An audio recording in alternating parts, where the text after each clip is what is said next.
welcome to Teachable Thursday. Today I'd like to share with you information about the intestines with a focus on one of the conditions of the colon, diverticulitis.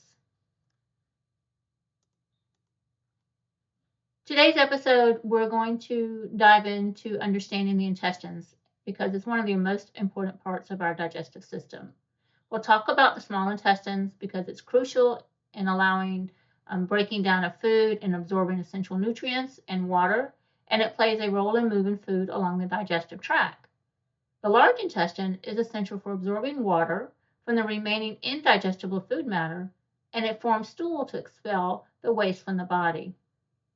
So we'll talk a little bit about some common intestinal conditions and being aware of possible symptoms like abdominal pain, bloating, changes in bowel habits. All are very important, and we need to recognize these symptoms early in order to maintain better health outcomes.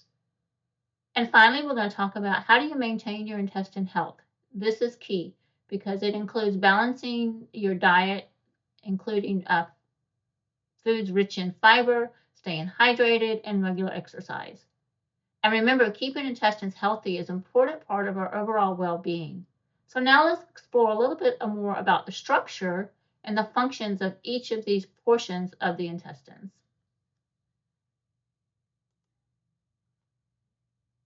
It's important to know the intestines are tubular in shape. Think of them as a vital highway in our digestive system. They're not just any organ, they're muscular, which helps them play a key role in moving food along the digestive system. The organs are commonly referred to as the bowel, and they come in two main parts, the small intestine and the large intestine. Each have their own unique function, which we'll talk about shortly. Understanding the structure and function of the intestines is essential for grasping how our bodies process food. So let's talk about the small intestines for a moment. The small intestines play a crucial role in our digestive process. As I mentioned earlier, it breaks down the food, absorbs nutrients and water, and helps move food along the digestive tract. Consider how much work this organ does each time we eat. It's not just about breaking down food, it's about transforming it into energy and nutrients our bodies need. Remember, the small intestine is vital for maintaining our health, as it ensures we get the essential nutrients we need from the food we eat. As we move along, we'll see how the large intestines complements this process. So the large intestine is crucial because it takes the liquid waste from the small intestines and transforms it into a solid form we're all familiar with, poop. This transformation is vital for our body to remove the waste. Once the waste is solidified, the large intestine plays a key role in passing it out of our body. This process is essential for maintaining our body's health and balance. Understanding this process highlights just how efficient and remarkable our bodies are at handling what we consume. Let's talk a little bit more about the different portions of the large intestine. So first you'll see here we have the cecum. It's kind of like the gateway. It moves the food from the small intestines into the large intestines. And then from there, it travels up the ascending colon, which plays a crucial role by absorbing the water and electrolytes from the food. And this, again, is essential for our body's balance. Then that portion travels along the transverse colon over to the descending colon, and the journey continues down to the sigmoid colon, which helps create the solid waste known as poop. And finally, from the sigmoid colon, it goes into the rectum, and then it exits through the anus. This entire journey is essential for our digestive health, transforming liquid waste into a form that can be easily expelled from the body. Now, as in any of the organs of the body, they all have some type of conditions. Today, we'll talk about some of the most common intestine conditions. So first we have either colon cancer or rectal cancer. It's a serious condition that can develop in either organ, colon or rectum. It's important to catch it early, so regular screenings are crucial. So that means having a colonoscopy, talking to your doctor if you're having any abdominal pain or bloating that's consistent.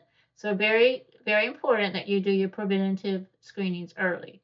Next is bowel obstruction. This occurs when food can't pass through the bowels or through the intestines. And sometimes, most often, a bowel obstruction does need immediate medical attention. Then you have the irritable bowel syndrome. We may hear it as IBS. It is quite common and it can cause discomfort. It causes little spasms in the sigmoid colon. However, lifestyle changes can help manage it. Crohn's disease is an inflammatory condition affecting the GI tract, is chronic, and support with your healthcare providers is vital. Lastly, we're going to talk about diverticulitis today. It involves inflammation or infection of the small pouches in the intestine. These conditions vary widely, and understanding them is key to recognizing potential symptoms.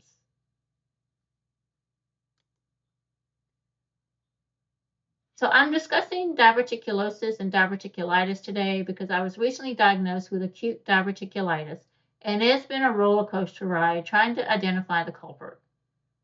So you have diverticulosis and diverticulitis. I'm going to call these the digestive drama queens, and they're all about those little pouches. So the diverticula is poop in your colon.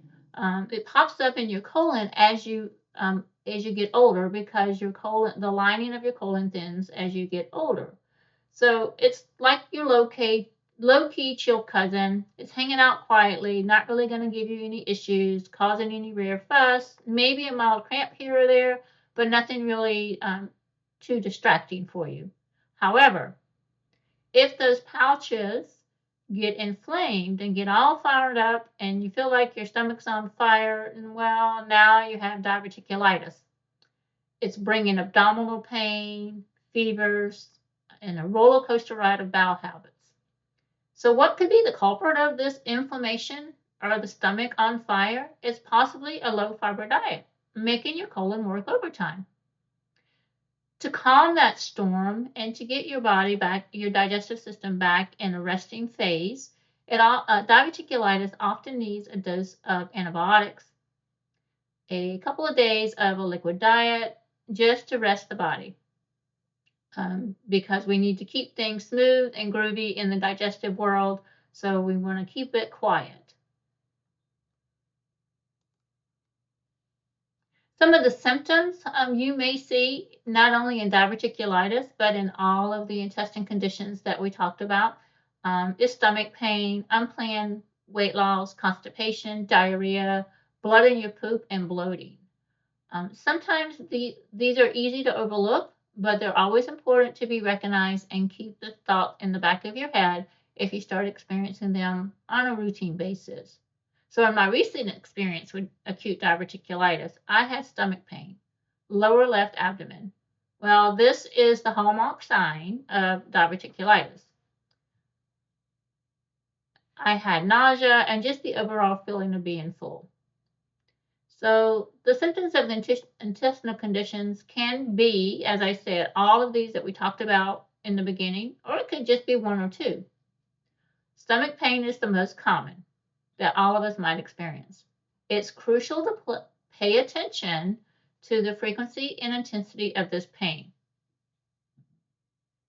You may experience unplanned weight loss, especially very important if you're noticing weight loss and you're not trying to lose weight, like you haven't changed your diet, you haven't increased your activity.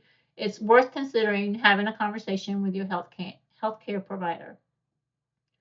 Constipation and diarrhea, as I talked about, they're also very common symptoms. However, they should not be ignored if they're persistent or severe. Either one can indicate an imbalance or a problem within the intestines. Now, if you see blood in your stool, it's a more serious symptom and should prompt immediate medical attention. It is definitely the red flag. Please don't overlook it. And lastly, bloating is often attributed to your diet, but can also sometimes signal an intestinal condition if it happens frequently. Understanding these symptoms, we can be more proactive about our intestinal health and seek timely medical advice when needed. So you might be asking yourself, what do I need to do to keep my intestines healthy? Well, here we go. You need to drink more water. exercise more, make sure you're eating fiber. Uh, If you're not on a high fiber diet, and think about putting more fiber into your diet, you want to make sure you're eating good fats, and above all, please avoid the NSAIDs. Remember, I said I was trying to identify what the culprit was for my roller coaster ride with my intestines with this acute diverticulitis? Well, so I had to go back and really research on what was going on with me. I drink a gallon of water a day. I exercise regularly. I was eating a high fiber diet, and the fats that I intake, they're pretty good. However, I had been taking a leave for quite some time on a regular basis. So NSAIDs do thin out the lining of your GI tract. So that was my culprit. So just ensure that you're following these tips here to maintain a healthy intestine. I hope this information was helpful for you.